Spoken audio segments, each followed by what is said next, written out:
Red Report, the story of the communist threat, featuring Herbert A. Philbrick, former FBI undercover agent.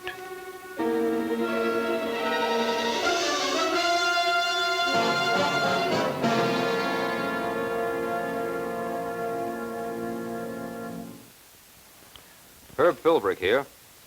In this Red Report, I'll be telling you about communist target, youth. One of the most critical struggles against communism is on the youth front. J. Edgar Hoover reveals that on May 30, 1959, the communists organized a new campaign designed to infiltrate and subvert the youth of this nation. He says in this report, approximately 20 young communists from New York City, Baltimore, Chicago, Detroit, Los Angeles, and Philadelphia attended a conference of national leaders at their headquarters in New York City. Now, on that date, two of their most promising and active young communists, Mortimer Daniel Rubin and Danny Queen, were assigned the important task of coordinating communist youth activities. Now, like an iceberg, much communist activity is out of sight in the underground, but here and there, signs appear. The communist youth activities began to pay off in May 1960. Here we see film taken of the communist-inspired riots at San Francisco during the hearings of the House Un-American Activities Committee, May 12 through 14 of that year. The first stage of the communist plan of action began to unfold after word was received that subpoenas had been issued for local West Coast communists to appear at the hearings scheduled to take place in May 1960. Now, one of these recipients was Douglas Watkins, an 18-year-old sophomore. Party officials decided to build a major part of their plan of attack around Watkins. Now, immediately after receiving his subpoena, Watkins proceeded to the University of California campus to organize student demonstrators. With the tension growing, the inevitable happened. The students were incited to mob hysteria and violence. After the affair ended, states Mr. Hoover, the communist national leader, Gus Hall, congratulated the West Coast comrades for their initiative and leadership, displayed, he said, at all stages of the demonstration. In short, the consensus of opinion in the Communist Party was that the riot had been the best thing that had occurred in years. Now, I want to emphasize that only a tiny number of Reds were actually involved in the demonstration. Most of those young people were not communists, but they were victimized by highly trained, highly skilled experts in the techniques of mob hysteria. Now, you might ask, how are the communists doing in their campaign to subvert our youth? Well, not as well as they would like. The communists have been finding it more difficult to recruit our school and college youth now, much harder than college youth of previous years, but the danger is still there. And our young people can combat the communists only if they are aware of the danger and if they are prepared to cope with communist trickery and deceit. The Reds have many tricks up their Soviet sleeves, and we're going to expose numerous of them on our forthcoming Red Reports.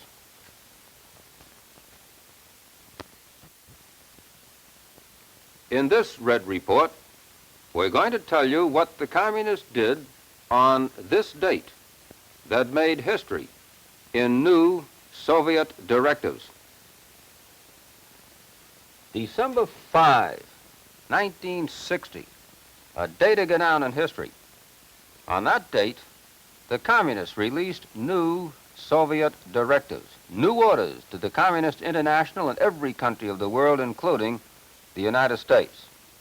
The Senate Internal Security Committee, in a special report, had this to say: these are Kremlin commands to its world communist apparatus, its saboteurs, its spy rings, dupes, and fellow travelers, to wage an all-out campaign against the United States as the biggest barrier to Soviet world domination. Now, if you're not concerned with these directives, you should be, because they certainly affect you. The Reds, in carrying out their orders, will commit deeds which directly affect your life, your family, and your job. In carrying out their avowed purposes, the communists will directly affect your income and your future. Are the newspapers concerned? Well, let's take a look at what one prominent metropolitan newspaper had to say. It is an order to communists the world over to step up in every way possible the war against free men. using every possible weapon from armed revolution to diplomatic negotiations. If this statement recognizes the enormous damage World War III would do to all humanity, it overlooks that recognition by advocating policies which increase the danger of war and by arguing that if such a conflict broke out, only capitalism would be buried. We cannot forget that Khrushchev said, "We will bury you."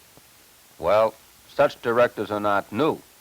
They simply bring up to date the tactics and strategy for the unchanging Soviet goal, and that is the domination and control of the world, to destroy freedom, and to fly the red flag over America.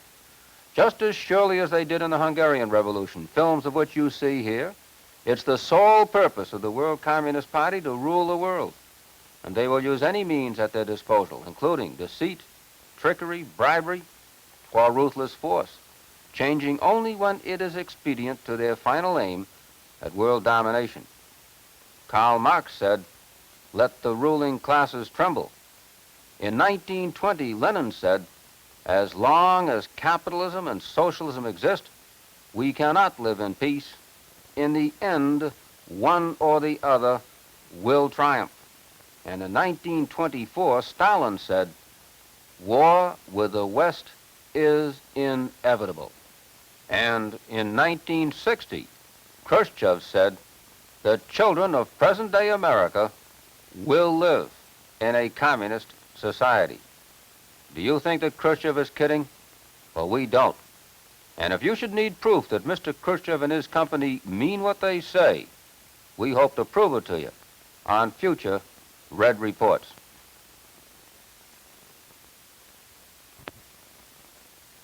Why should the Reds be intensely interested in a small country in Asia, only twice the size of the state of Pennsylvania, with only half the population of the city of Chicago? Well, there's a very good reason, and we're going to tell you about it on this Red Report entitled Red Target, Laos. The Kingdom of Laos, to the casual observer, doesn't look like very much to get excited about. However, the Reds have a different view, and so with every evil trick of subversion, of infiltration, and of revolution, they are fighting to conquer that little country. Laos is only 600 miles long, at places only 60 miles wide. Total area, only 91,000 square miles. The people are for the most part primitive. Transportation is almost as primitive. There are only 4 roads of any length in Laos, and only 2 of these link that country with the outside world, but mostly Laos is jungle. Their medical facilities and industry are sorely lacking. But with all its lack of nearly everything, the Reds want Laos, and they want it bad. Laos to the Reds represents a block to their plans for the conquest of the Far East. Laos lies as a buffer between communist Red China in the north and communist Vietnam on the east and the free nations to the south and to the west. The communists reason that with Laos conquered, they will have a good launching pad to the Philippine Islands, a launching pad for the communist drive aimed at taking the Philippine Islands into the communist bloc. Yes, Laos is a backdoor route to key ports in this area, such as Singapore, southern Malaya. Also, the communists have their red-tinted eyes on the rich farmlands, the untapped minerals, the raw materials of the country just beyond Laos. Well, now, with these facts in mind, do you see why the Reds want Laos? There's an important message to be learned here.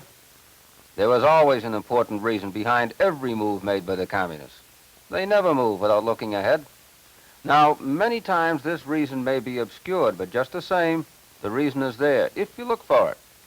Now, to further confuse their enemies, the Reds always try to hide their true motives. Their greatest ally in this matter is the individual who says, well, let them have Laos. Who wants it? Well, never do the communists forget the admonition of Lenin. We must resort to all sorts of stratagems, maneuvers, illegal methods, evasions, and subterfuge. It's all part of their master plan. Now, there's only one way to successfully combat the Communist International, and that is to expose their stratagems, to spotlight their maneuvers, to reveal the truth about their evasions and subterfuge. That's exactly what we intend to do on our forthcoming Red Reports.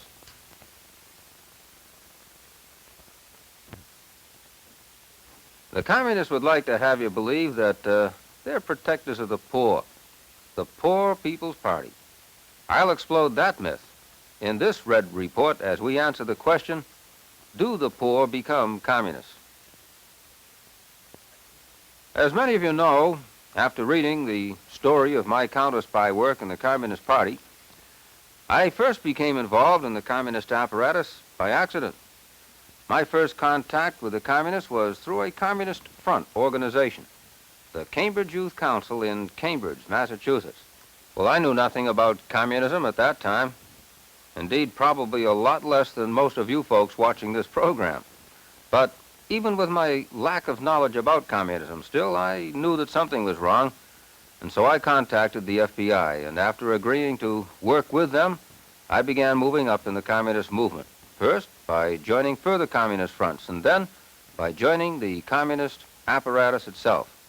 But even after progressing that far, I still had many false illusions about the communist movement. For example, I'd been given to understand that the communists worked among the downtrodden, the poor, the underprivileged. Well, believe me, this is a myth. It is a lie manufactured by the communists to gain their own ends, or more accurately, the communists are concerned with exploiting the poor in order to achieve their own ends and to overthrow established governments by armed revolution. Well, you can imagine my surprise when the communists came into our secret cell meetings wearing expensive tailor-made suits. We held our communist meetings in some of the most lavish apartments in the finest parts of the city. Now, one of the most powerful divisions in the communist apparatus that I belonged to was the Pro-4 group. This was composed of leaders in business and cultural fields. For example, even such names linked with the Communist Party as Frederick Vanderbilt Field, Corliss Lamont, Martha Dodd Stern. Certainly these are people who are not connected with the poor, the downtrodden, or the underprivileged. Even Castro, who engineered the communist coup in Cuba, came from a very wealthy Cuban family. When Castro's father died in 1956, he left an estate of over $500,000, a lot of money for any Cuban family. And yet, this is only one of many falsehoods about the communist movement, falsehood which still prevails today despite all the evidence. In our forthcoming Red Reports, we're going to remove still further false ideas about communists. In the place of red falsehoods, we intend to substitute the truth, confident that if our people know the real truth about communism, then they will lick the Reds hands down.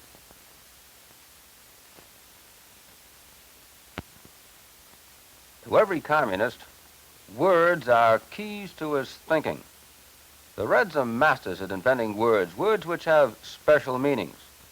They're also masters at confusion, like making words mean something other than they should. For instance, when the communists use the word democracy, they mean dictatorship.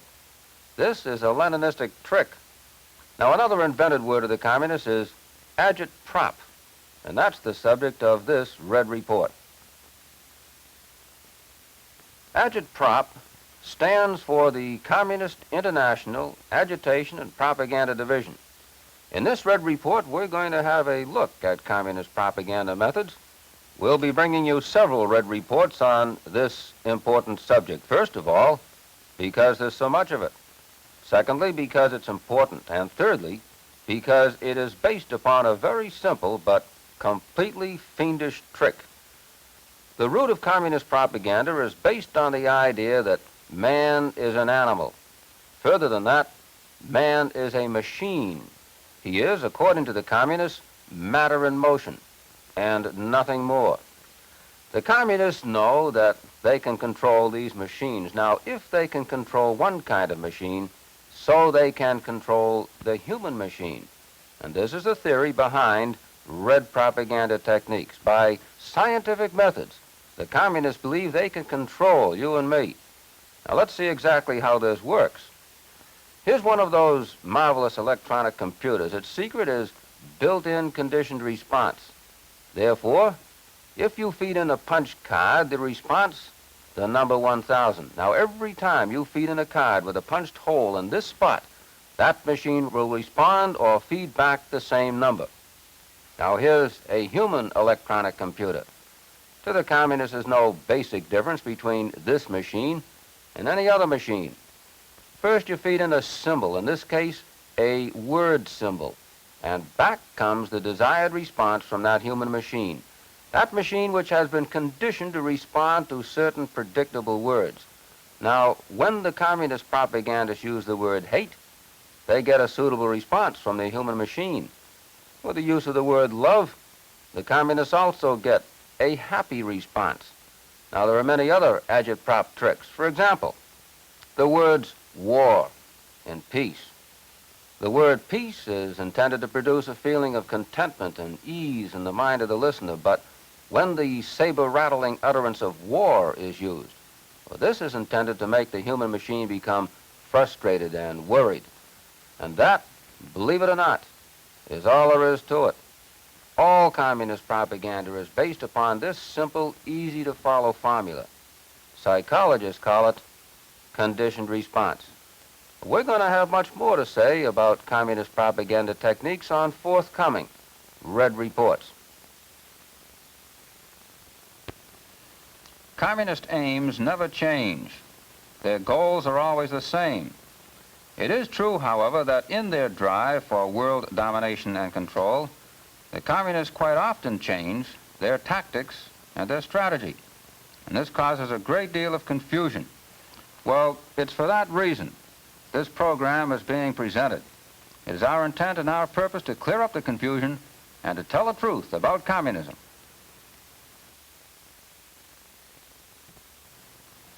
Quite frequently in my lecture trips across the country, people ask, what can I do to combat communism? And my answer always is, obtain knowledge and information about the communist criminal conspiracy. The reason? It's impossible to fight an enemy, and certainly impossible to defeat an enemy, unless you know that enemy. And that's the reason why we're bringing you this special series, so that you will know the truth about the communist enemy.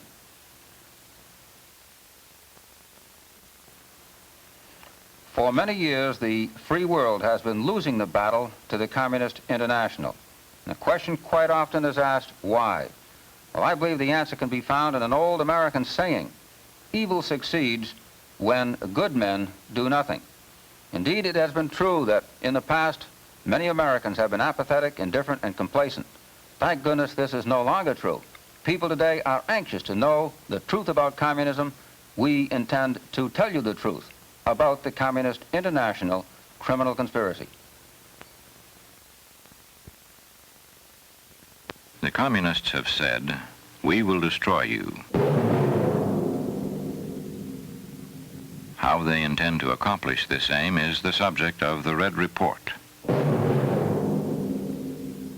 Be sure to see Herbert A. Philbrick, author of I Led 3 Lives, in his next Red Report.